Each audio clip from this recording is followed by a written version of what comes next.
Hello everyone, and welcome to another brand new episode on my channel, Wonder Boho Book Club. Today I'll be summarizing the book, Living the 80-20 Way, Work Less, Worry Less, Succeed More, Enjoy More, written by Richard Koch.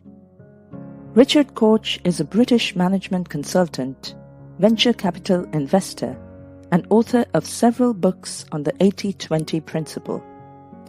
80-20 is based on the Pareto principle. The Pareto principle basically says that we can accomplish 80% of our desired outcomes with just 20% of the work, which means you should only focus on what really matters most. Living the 80-20 Way is a sequel to his other bestseller, The 80-20 Principle.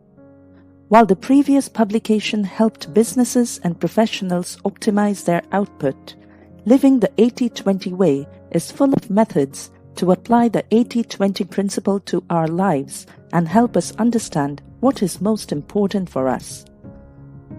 Koch lays out his theory in his book and explains how to apply less is more and more is less to yourself, your job, your relationships, basically anything you're working on. Before moving ahead, please don't forget to subscribe to my channel. Part 1. Work less, achieve more. All of civilization's growth has been based on achieving more by utilizing less resources. People began cultivating land and domesticating animals around 8,000 years ago, when they transitioned from a hunting and gathering society to one that practiced agriculture. The invention of mechanization as a result of the agricultural revolution altered our output. As recently as 300 years ago, 98% of the workforce was engaged in agricultural activities. As opposed to that, only 3% of the workforce in wealthy nations is engaged in agriculture today. Despite this, we now generate far more food than we did hundreds of years before. In other words, we are able to produce more with less resources. Similarly, 4 decades ago, computers were bulky and cumbersome and expensive to produce. Today's computers are getting quicker, smaller, and more affordable. All this because we are using less resources while producing more output. In all the above scenarios, the 80-20 rule is at play. It's a shame that society as a whole does not put this notion to good use in our personal and social interactions. We erroneously put all our energy into expanding our careers and exhausting ourselves until we have no time or energy left for our friends, family, or hobbies that we genuinely like. So, how can we apply the 80-20 rule to our everyday lives? Well, we could start by asking ourselves, how can I obtain more with less in this project? What are the most important aspects of this project on which I should concentrate my efforts? Personal time management skills can help us optimize the potential of the 80-20 rule here. Realizing that too little time does not exist allows us to better organize our time and get more done. The ability to do tasks that would normally take weeks or even months in a few hours when we are in the zone is just one example. How long would it generally take us to complete a project if we were self-employed and only had 2 days to do it? Giving ourselves a whole week to complete tasks may lead to procrastination and waste of time. Conversely, it is possible to earn 160% of the value that used to take 5 days to complete and still have 3 days left over to accomplish what we want by dedicating just 2 days a week to our most significant activity. Part 2. The 80-20 3-step process. There are 3 phases to making significant changes in our life based on the 80-20 principle. First, we should think about where we want to go with the 80-20 rule in mind. We can begin by thinking about what is most important to us, and then look for ways to incorporate that into our destination. Here, the author cites the example of Steve, a restaurant owner in Cape Town, South Africa, to see this in action. First, Steve identified the professional and personal areas in which he wanted to devote his time and energy. He prioritized building a business, honing his hospitality skills, and then pursuing his passions for rock music and education. Once Steve knew where he was going, the following step was to figure out the most efficient path to get there. At first, the sheer number of options for getting to a single place might seem mind-boggling. Therefore, it's critical to determine the quickest route to our destination. Second step. Koch's general rule of thumb is that the best 80-20 path is the one that is the most enjoyable and the least stressful. As a salesman, you may want to take classes, locate a mentor, acquire an entry-level position, and more in order to attain your objective of being successful. But if you are not confident in your academic abilities, then rather than wasting your time and energy by pursuing a college degree, you should hire a mentor who can impart the basic knowledge and skills to you. Taking 80-20 action is the final phase in the process. We may begin our journey after we have a goal in mind and a path that works for us. The more we take advantage of every chance, the better our lives will be. It's imperative that we find a way to restructure our lives so that we receive better outcomes with less concern and less work. Once we have taken action, the world will strive to shower us with good fortune. To be really distinctive, valuable, and joyful, we must identify and cultivate the true pieces of our personality and bring them to fruition. Part 3. How to find our happiness and achievement islands. We tend to fixate on the passage of time while contemplating the meaning of life. For us, it's the most precious thing in the world, since we can never get it back. Why does time seem to fly when we are having fun, yet drag on when we are bored or at our jobs? What if we had the ability to swap them? It's said that we can revolutionize our lives if we lengthen the good moments and shorten the bad periods. So, how can we pull this off? According to the author, the first step is to find the islands of bliss. He refers to the best moments in our lives as happiness islands. Consider the last time you were genuinely happy, and then recall all the previous moments of contentment in your life. In what ways are they all similar? Was it with a specific person, at a certain location, or engaged in a specific activity? What are some of the most frequent threads in the stories? This step is all about multiplying the amount of time that you spend on your happiness islands. For example, if you spend 20% of your time on happiness islands, how can you improve that to 40, 60, or even 80%? What can you do to free up time for activities that make you truly happy? Unfortunately, an overwhelming majority of the population spends 80% of its time on things that bring it 20% of its happiness. Many of the things we engage in do not bring us joy. Studies involving television viewers show that relatively few people are content after spending hours watching television. In truth, they feel a little blue. The subsequent step is to discover our achievement islands. These are the periods of time during which we are most productive and creative. Once we are able to identify the moments when we are most productive, or when we accomplish the most in a short period of time, we can focus on maximizing and optimizing the achievement islands. This may involve working with a certain person or at a given time or location, or even working on a specific task. Once we have discovered these islands, we can start focusing on what brings us joy and what we can do to extend our time on these islands. For example, telling stories to his daughters made Richard Adams the happiest man in the British civil service. As a result, in his spare time, he began to jot down these tales. These stories eventually became best-selling books because he opted to focus on his happiness and success islands.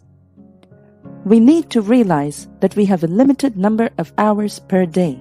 Hence, we should start making the most of our time and be as happy and productive as we can. To listen to more interesting summaries, please subscribe to my channel. Part 4.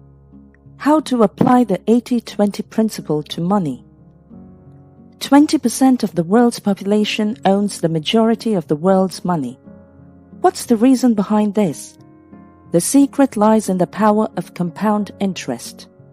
For the world's wealthiest individuals, investing their money and allowing compound interest to work for them follows the 80-20 rule. Returns on even the smallest investments may be mind-boggling. It's becoming increasingly difficult to make money in today's world. It's so easy to get caught up in the daily grind of making money that we lose sight of the importance of taking time off to appreciate what we have accomplished. As a result, it's time to learn from the rich and apply the 80-20 approach to our finances. When it comes to money, where do we want to go? Rather than merely stating that we desire to be free of financial troubles, now is the moment to be clear about what we mean by that. Does it mean to have a year's worth of food in your stockpile? Do you want to be able to afford your dream car? Make $1 million? It's really up to us where we end up. The next critical step is to ascertain our financial route.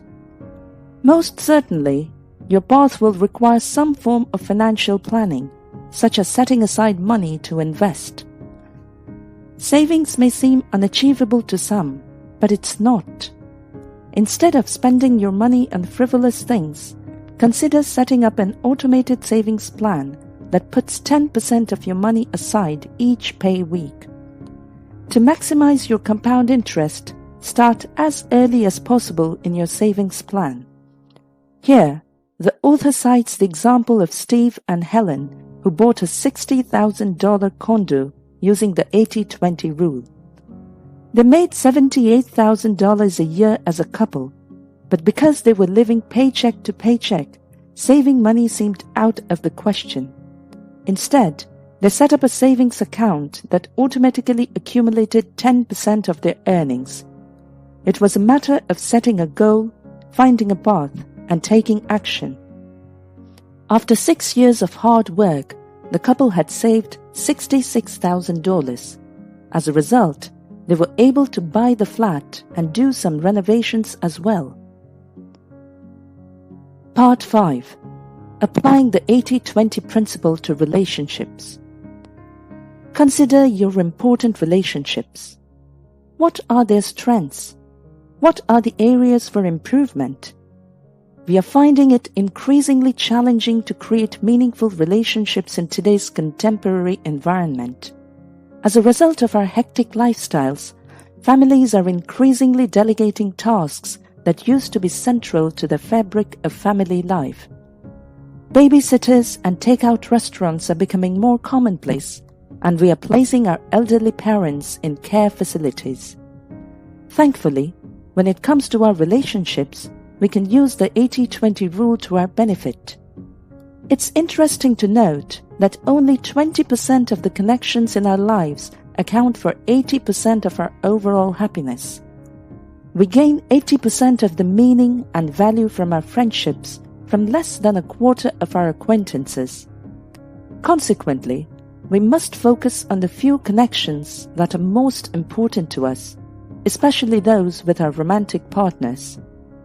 Romantic connections, in fact, have been found to be the most significant ones in our life. Studies show that people who are in a romantic relationship have higher levels of happiness than those who are single. Of course, being married does not guarantee happiness. The prerequisite to a happy marriage is to establish a solid foundation in terms of your relationship with your partner. Dwell on your 80-20 goal throughout this time period. What do you hope to gain from your romantic relationship? What values and principles are central to your conjugal life? It's up to you and your companion to figure out the best way to get there once you have decided where you are going. Make your decision based on how much time and work it will take to improve your relationship. This essentially means that you need to sit down with your significant other and talk about things constructively in order to establish a solid foundation for your relationship. Part 6. Applying the 80-20 principle to make life simple and enjoyable. We have a distorted idea of what it means to be happy in the current society. Many individuals believe that the things they want in life can only be purchased with money. Advertisement agencies, for example, aim to keep people glued to work so that they can continue to purchase the endless supply of new and improved items. Maybe it's time to pause for a moment and consider this mindless mad rush around us. What do we need in life to make us truly happy? It's probably a lot less than what we expect.